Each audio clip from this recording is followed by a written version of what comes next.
بسم اللہ الرحمن الرحیم۔ میں ہوں جاوید اقبال ہنجرا اور آپ دیکھ رہے ہیں نیوز لائن ڈیجیٹل۔ ناظرین، آج ہم بات کریں حالیہ جو الیکشن ہوا ہے چیئرمین سینٹ کے لیے، جو حکومتی پارٹی کی طرف سے جو امیدوار تھا چیئرمین سینٹ کے لیے صادق سجنانی صاحب، اور جو اپوزیشن کی طرف سے چیئرمین کا جو امیدوار تھا یوسف رضا گیلانی صاحب، جو حالیہ الیکشن جیت کے آئے ہیں سینٹ کا۔ آج ایک بہت بڑے ایوان کے سربراہ کا چناؤ کرنا تھا۔ ٹوٹل جو ووٹر تھے ان کی تعداد 99 تھی۔ 99 میں سے جو جماعت اسلامی کے مشتاق صاحب ہیں انہوں نے ووٹ نہ کاسٹ کیا۔ تقریباً ٹوٹل جو ووٹ کاسٹ ہوئے وہ 98 ووٹ کاسٹ ہوئے تھے۔ جب رزلٹ سامنے آیا تو رزلٹ میں 48 ووٹ جو حکومت سجرانی صاحب ان کو 48 ووٹ پڑے، اسی طرح گیلانی صاحب کو ووٹ پڑے وہ 43 ووٹ گیلانی صاحب کو پڑے۔ 8 ووٹ ریجیکٹ ہوئے۔ ریجیکٹ ہونے کے بعد صادق سجرانی صاحب آج چیئرمین سینٹ کا انتخاب جیت گئے اور ان کو چیئرمین سینٹ دوبارہ منتخب کر لیا گیا۔ اس سے قبل بھی وہ چیئرمین سینٹ تھے۔ یہ جو آج ووٹ ریجیکٹ ہوئے ہیں، یہ ریجیکٹ کیوں ہوئے ہیں ووٹ؟ اس سے قبل سینٹ کا جب الیکشن تھا، جب یہ پڑھے لکھے لوگ نہیں ہیں کہ جن کو ہم نے سلیکٹ کر کے اسمبلیوں میں بھیجا، اسمبلیوں سے آگے وہ سلیکٹ ہو کے سینٹ میں گئے اور سینٹ کے ممبر بنے، اور سینٹ کے ممبرز نے آج 8 ووٹ کیسے ریجیکٹ ہو گئے؟ اصل میں یہ سوچنے والی بات یہ ہے کہ 8 ووٹ کیسے ریجیکٹ ہو گئے؟ کیا یہ کوئی ان پڑھ تھے، کوئی جاہل تھے، یا انہوں نے کوئی فرسٹ ٹائم ووٹ ڈالا تھا جنہوں نے آج یہ ووٹ خراب کر دیے تھے؟ یہ ملک کو، یہ پاکستان کو، یہ پاکستان کی عوام کو دراصل کیا پیغام دینا چاہتے ہیں؟ کیا پاکستان کی عوام اس قابل ہے کہ انہوں نے جو یہ نمائندے سلیکٹ کر کے اسمبلیوں میں بھیجے، اسمبلیوں سے آگے سینٹ میں بھیجے، سینٹ کے بعد آج جب ان کی ووٹ دینے کی ذمہ داری تھی تو واضح ہدایات بھی جاری کی گئی تھی۔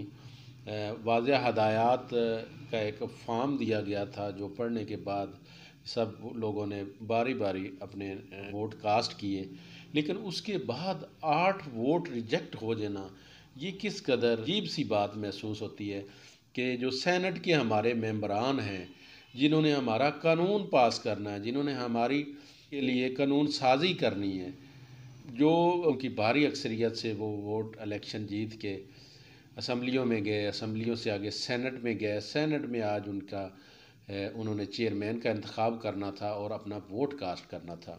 آج جن لوگوں نے یہ 8 ووٹ یہ غلط کاسٹ کیے ہیں، کیا ان کو یہ نہیں پتہ تھا کہ ووٹ کس طرح ڈالا جاتا ہے؟ یا یہ سارا ایک پروپوگنڈا اور عوام کو بے وقوف بنایا گیا ہے؟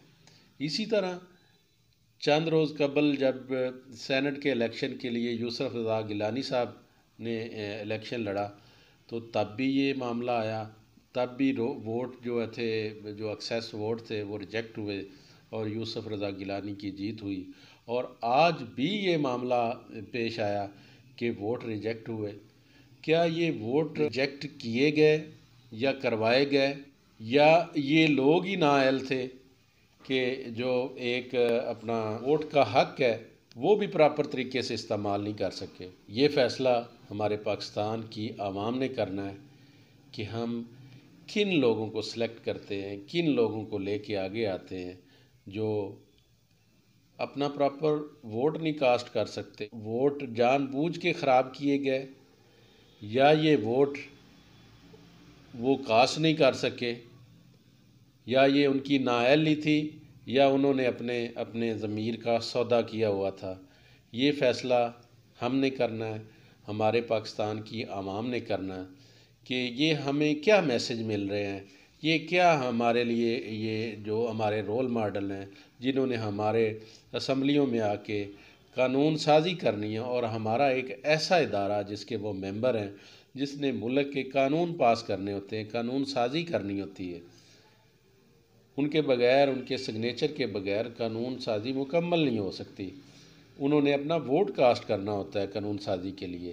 کیا وہ اس قابل بھی نہیں ہے کہ وہ اپنا ووٹ پراپر طریقے سے استعمال نہ کر سکیں، یا پھر وہ اس قابل ہیں کہ انہوں نے اپنا ضمیر بیچ دیا ہے، اور بیچنے کے بعد وہ مردہ ضمیر لوگ، بے ضمیر لوگ وہ سینٹ کے ممبر بنے ہوئے ہیں، ان کو تو یہ حق حاصل ہی نہیں۔ جو اپنا پراپر ایک ووٹ کاسٹ نہیں کر سکتا، اس شخص کو تو حق حاصل ہی نہیں کہ اس کو کوئی کونسلر ہی منتخب کیا جائے۔ تو یہ تو بڑے بڑے عہدوں پہ فائز ہیں، سینٹ کے ممبر بن کے بیٹھے ہیں، اور آج وہ 8 کے 8 لوگوں نے وہ ووٹ ریجیکٹ کر دیے ہیں۔ اور واضح ہدایات تھی، یہ نہیں کہ ان کو پتہ نہیں تھا، پہلے پرفارما ایک دیا گیا، اس کے مطابق وہ ووٹ کاسٹ کرنا تھا۔ یہ فیصلہ آپ نے اور ہم نے کرنا ہے کہ یہاں پہ کوئی ضمیر بکے ہیں یا یہ نااہل لوگ ہیں